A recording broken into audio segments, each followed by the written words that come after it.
Is the World Health Organization on life support? Its response to the coronavirus pandemic is to be scrutinized by member states. With calls for change growing louder, are there lessons to learn for the next pandemic? This is Inside Story.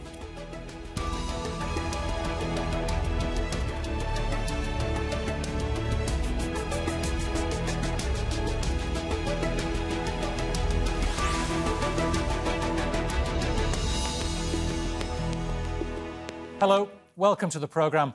I'm Bernard Smith. The coronavirus pandemic is one of the biggest challenges the World Health Organization has ever faced. It's also receiving both praise and criticism for how it's dealing with the crisis. Critics say the WHO acted too slow to declare a pandemic. Its member states voted unanimously for an independent inquiry into the global response to COVID-19 and the UN body's role. Its Director General welcomes the review. I will initiate such an evaluation at the earliest appropriate moment. We welcome any initiative to strengthen global health security and to strengthen WHO. As always, WHO remains fully committed to transparency, accountability, and continuous improvement. The WHO's biggest donor is also its loudest critic. The US president is threatening to cut all funding unless he sees what he calls substantive improvements in 30 days.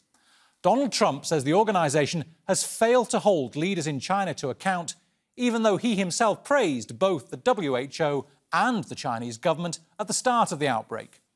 The US has the world's highest number of coronavirus infections and deaths. The European Commission president says now isn't the time to trade blame. In times like these, the greatest act of courage is to play as a team. This does not mean that once the dust will have settled and once we have delivered on our pledge to beat this virus, we should not look into ways to modernize the WHO, to see what should be done for the WHO to continue to live up to the new challenges. Because we need multilateral approaches. But let us for now focus on our most immediate challenge. The World Health Organization was created by the United Nations 72 years ago. Its mandate to shape international health policies, trace and advise on how to manage epidemics and pandemics. Based in Geneva in Switzerland, its 194 member states elect the Director General and vote on policy. They also help fund the $4.5 billion budget for the current 2 years. The WHO also relies increasingly on private donors who can influence priorities. It was criticised for failing to take command after an outbreak of Ebola in 2014. Its Director General pledged to shake up the WHO when he was elected 3 years ago.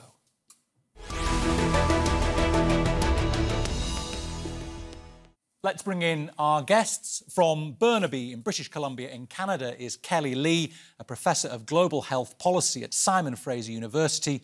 She's also co-founded the WHO Collaborating Centre on Global Change and Health.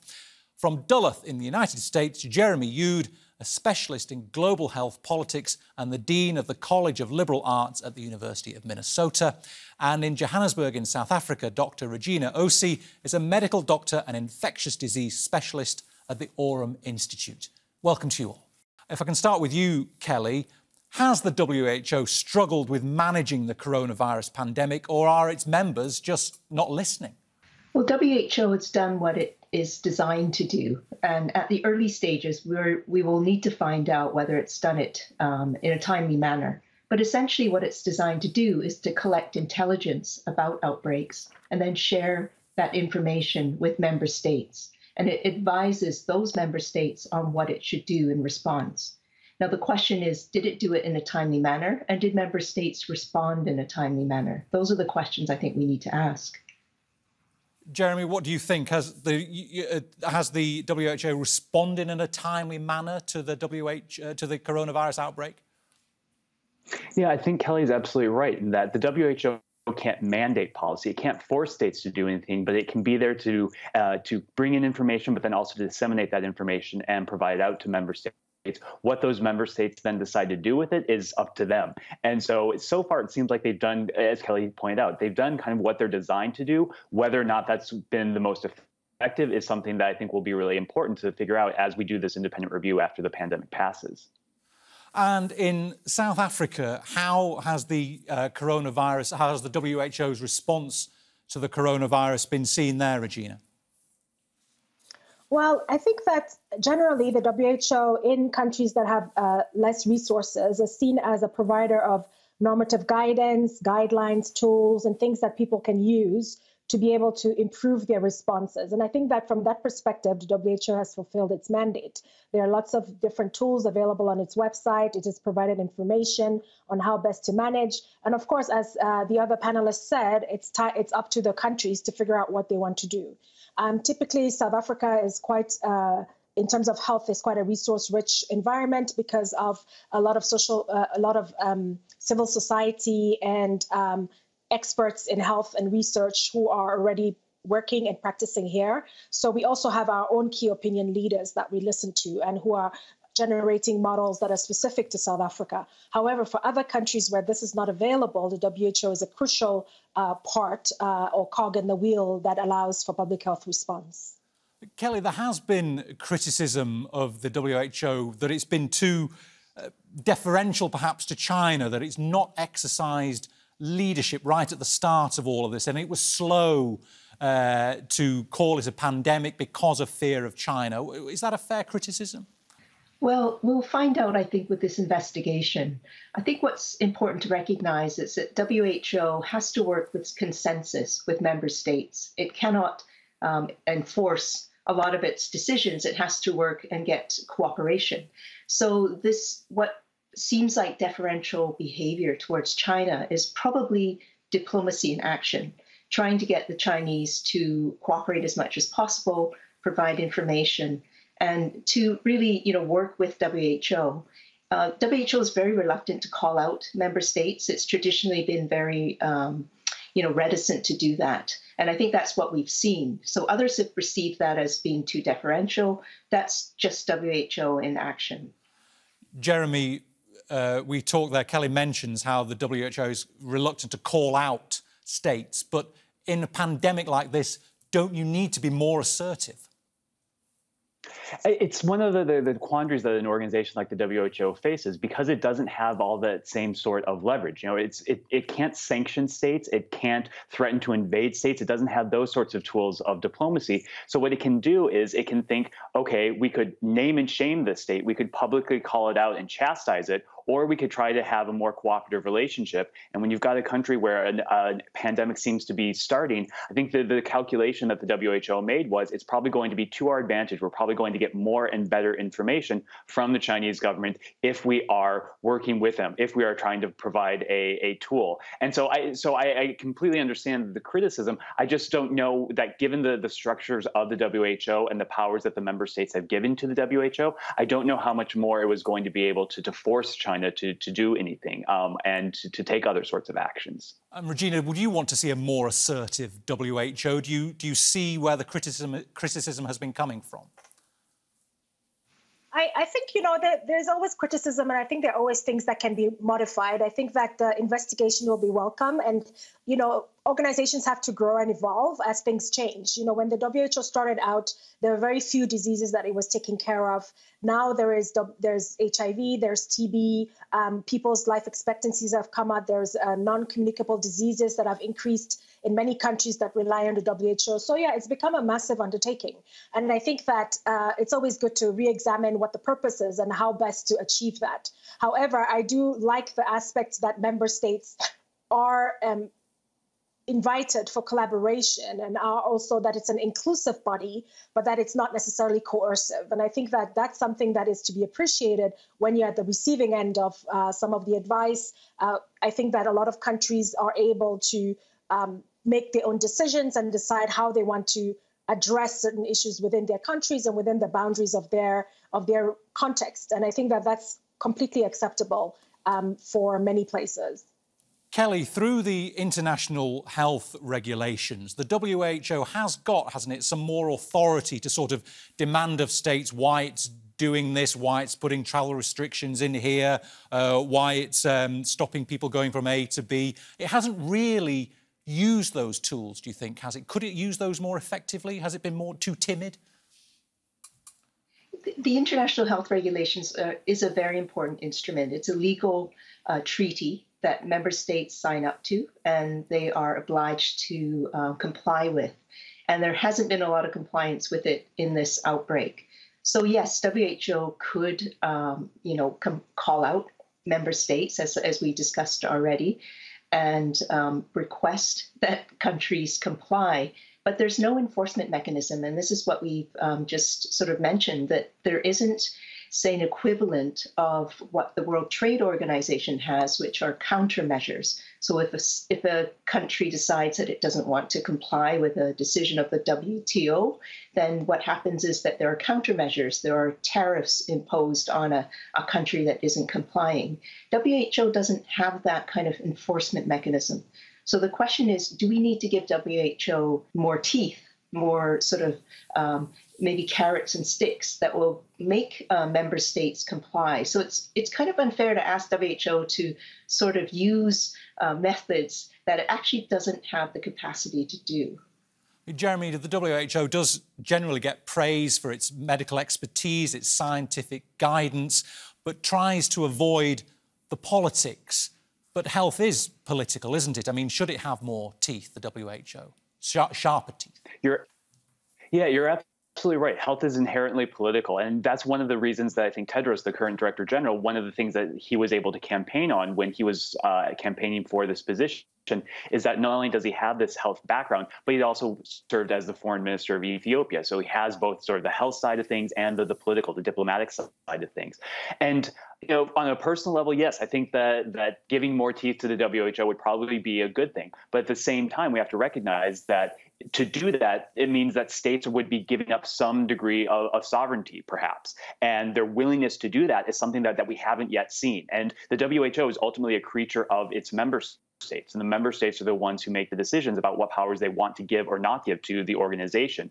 And so if we are going to do that, there needs to be some sort of movement with among the member states and a willingness to be more deferential to WHO. And we haven't yet seen that, and we haven't yet seen that sort of leadership among the member states arise. Regina, as you know, in South Africa, of course, health is very much a politicised issue, like in many countries. Would you like to see the WHO be a bit braver in tackling the politics of healthcare?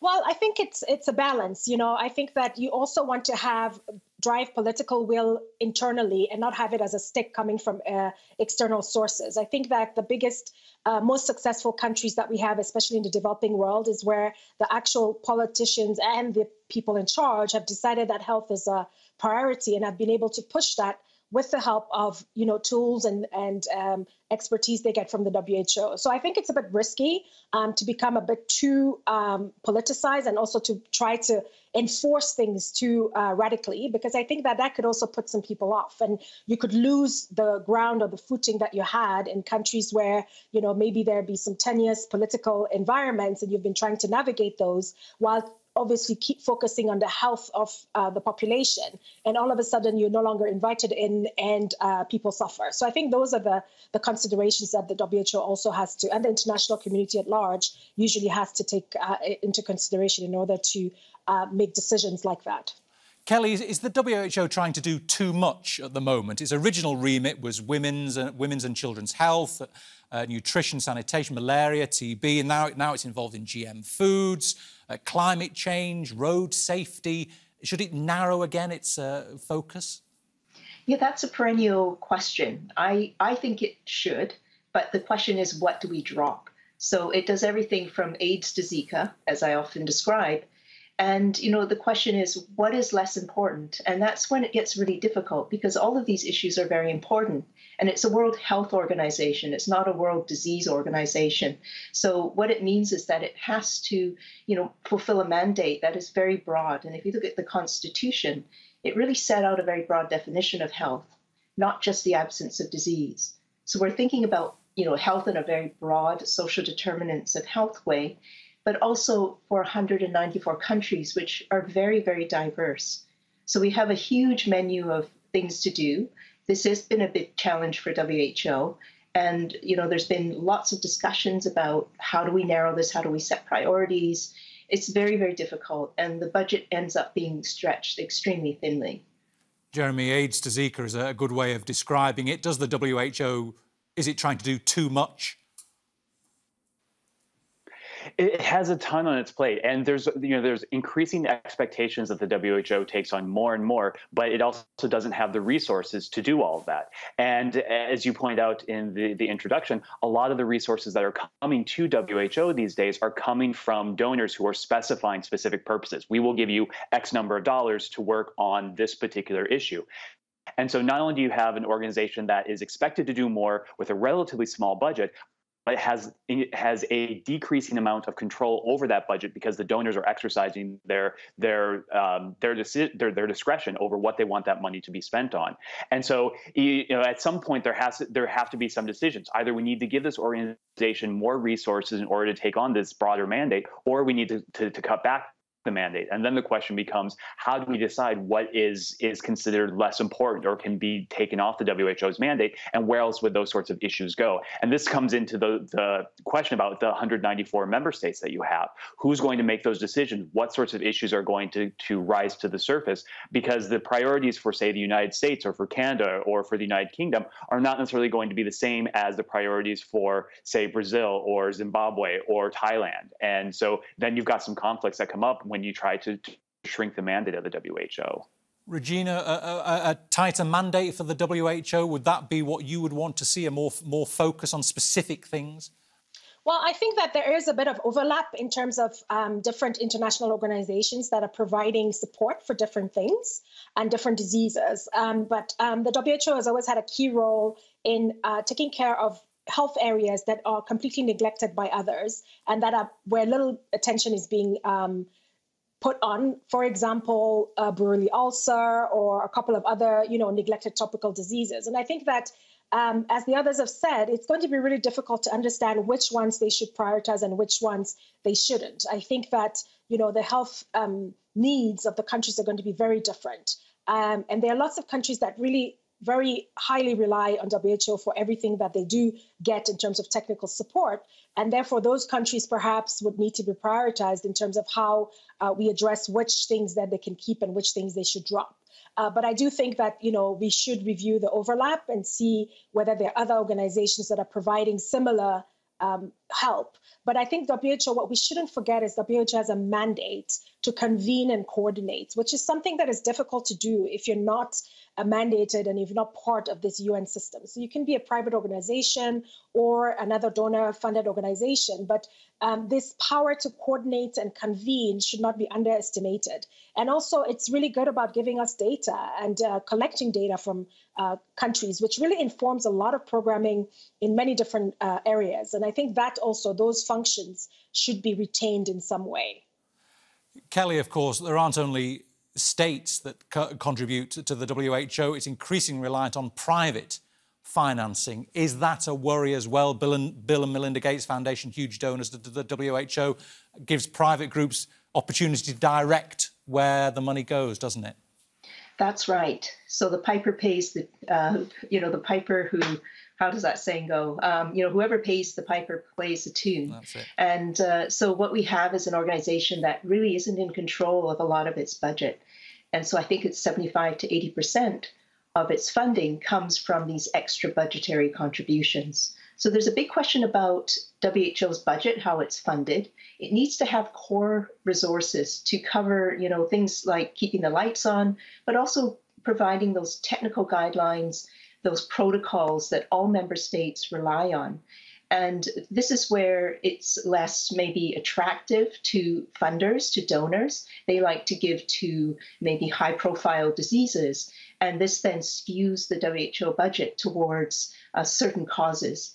And the Gates Foundation is much welcome in terms of its resources, but what would be much preferred, and this is, of course, dependent on whether these organizations trust WHO, is that they put their money into a hat and that the World Health Assembly, the 194 member states, decide what the priorities are and not individual donors. And that way, you know, we can have a much fairer and open, transparent process of setting priorities.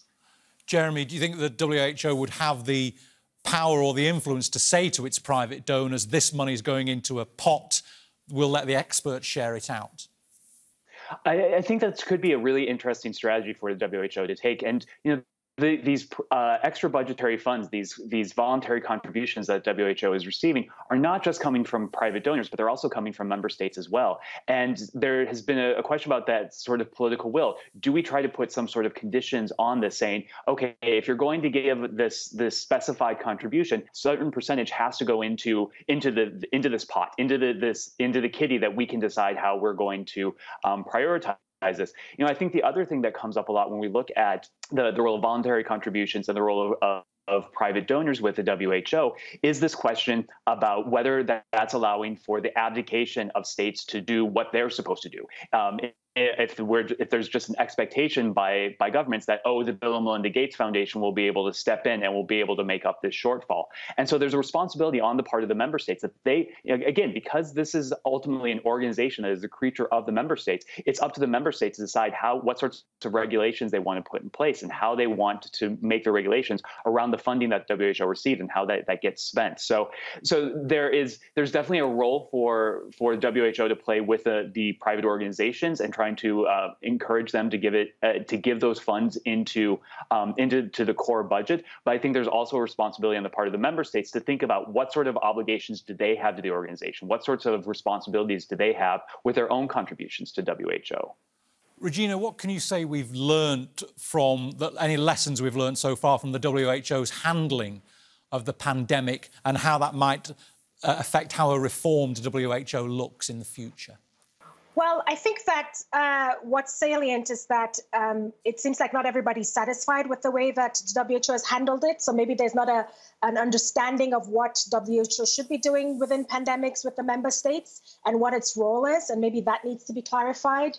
And whether it fulfilled that role or not, I think needs to be ascertained. I think there are lots of diverse opinions about whether the WHO did or didn't do what it was supposed to do. And of course, the main thing is if we all agree on what the actual role is and how we expect that to show up in pandemics and at what points people get involved and what the responsibility is of the WHO and of the member states. I think that would be one step forward to not having this disconcerting discourse at this point when we're trying to fight a pandemic, yet at the same time we're fighting the organization that's supposed to do it. So I think that's where I think there are lessons learned. Kelley, if you can get 194 members to agree on what a reformed WHO should look like, that's the first challenge. How would you like to see it look in the future?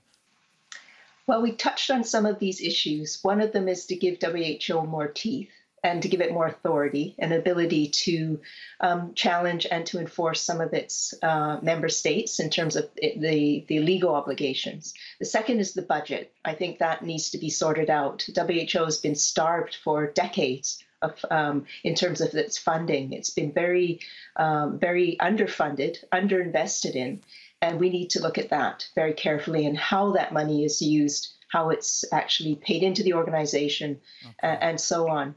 And then I think the third thing is to pull the camera back a bit and not just look at WHO. There are many, many organizations out there, as already mentioned, that work in global health. And we've had a real patchwork of organizations that work in this domain. There's a proliferation of initiatives doing many different things. It's quite a tangle. There's some overlap. There's some gaps. I think we have to look at the bigger, system that we need to create in what we call global health governance and see what we can do to create a more rational, a more, effective system that would really protect us all from future pandemics. All right. Well, unfortunately, we're out of time, folks, but thank you very much for joining us. Thanks to Kelley Lee, to Jeremy Yude and Dr. Regina Osi. And thank you, too, for watching. You can see the programme again anytime by visiting our website, aljazeera.com. And for further discussion, go to our Facebook page. That's facebook.com/AJ Inside Story. You can also join the conversation on Twitter. We are at AJ Inside Story, and I am at Jazeera Bernard. From me, Bernard Smith, and the whole team here in Doha, Bye for now.